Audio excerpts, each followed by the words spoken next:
We are here. Hello, Moody Foodies! Today we're hitting food fraud where olive oil is just the tip of the iceberg. From seafood masquerading as a more expensive species to Parmesan cheese that's missing the Parmesan, it's clear we're in the midst of a full-blown food identity crisis. Investigating. Wondering if your extra virgin olive oil has been masquerading with added colors for a millennium? Could your priced saffron actually be a jar of high-priced deception? And what if the fish on your plate is playing an underwater game of identity theft? Serving up smiles one dish at a time. Food is Thy Mood is now live. How exactly do fraudsters turn a profit by meddling with something as everyday as olive oil, and why has this deception persisted for thousands of years? It turns out that olive oil has been getting more makeovers over the years than a reality TV star, with a splash of beta-carotene for zest and a dash of chlorophyll to get that green glow, all to make a less expensive blend look like the gourmet stuff. The olive oil deception is slicker than a politician on debate night. Some brands are pouring cheaper oils into bottles, sticking on a label that shouts 100% extra virgin olive oil, and calling it a day. This trick is old school, like ancient history old. Ancient? It's not just about taste. This deception hits our wallets and poses serious health risks.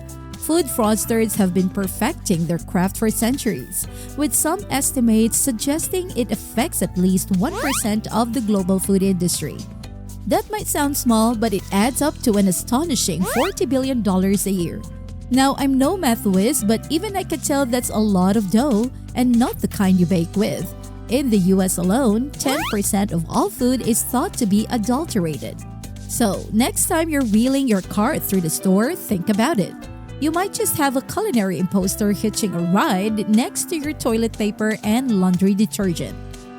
Food fraud takes many forms: counterfeiting, dilution, substitution, and mislabeling. The fraud is more common with items that carry a higher price tag because, well, that's where the money is. The usual suspects include not just olive oil, but also seafood, meat, dairy, honey, and even alcohol. Spices are another hotbed of fraud.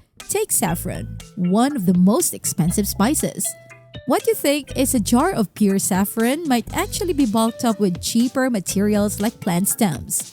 Ground spices like basil, turmeric, and chili powder are also easy targets for fraudsters looking to pass off one spice for another. Now, what happens when the seafood on your plate isn't what it appears to be? And how does this impact more than just your dinner choices? Seafood fraud is particularly slippery, with so much seafood being imported and only a fraction, 2% of it, is inspected by the FDA. It's all too easy for a cheaper fish to be sold as a pricier catch. This not only misleads consumers but can also introduce unexpected allergens into diets, posing significant health risks. It's very easy to switch out white fish for another white fish.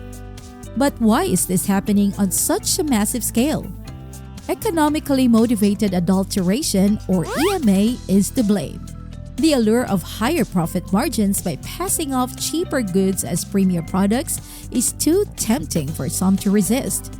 And it's not just a hit to consumers' wallets, it's a public health concern. Adulterated food can lack essential nutrients or worse, contain harmful substances. Anytime you buy something that isn't what you think it is, whether it's legal or illegal, you're being duped. And often the foods most susceptible to fraud are those we pay a premium for, believing in their superior quality. Despite the dire picture, there's light at the end of the tunnel. So what simple steps can you take to ensure the authenticity of your food purchases?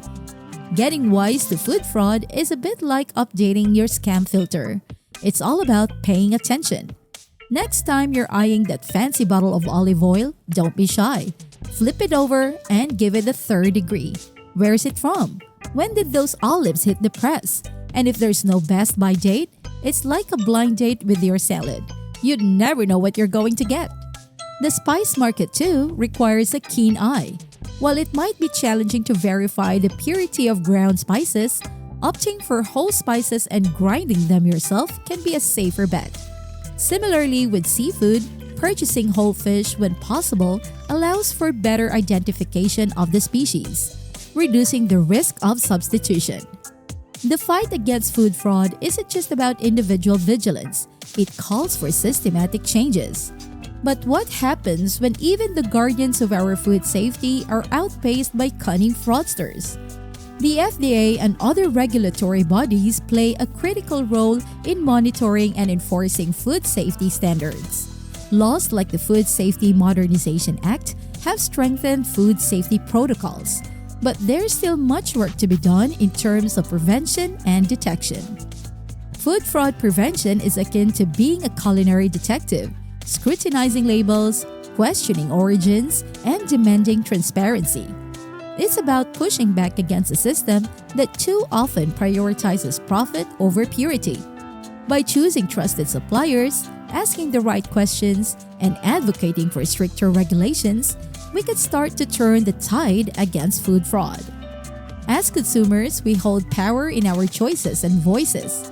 Reporting suspected fraud and supporting businesses that value authenticity over deception can create a ripple effect, encouraging higher standards across the industry. In a world brimming with culinary counterfeits, becoming an informed and cautious eater is our best defense. So the next time you grab that olive oil or parmesan, ponder their origins. With awareness and vigilance, we can dodge food fraud and savor our meals, focusing on their taste, not their authenticity. Got any wild food fraud stories or tips to share? Drop them in the comments, we're all ears.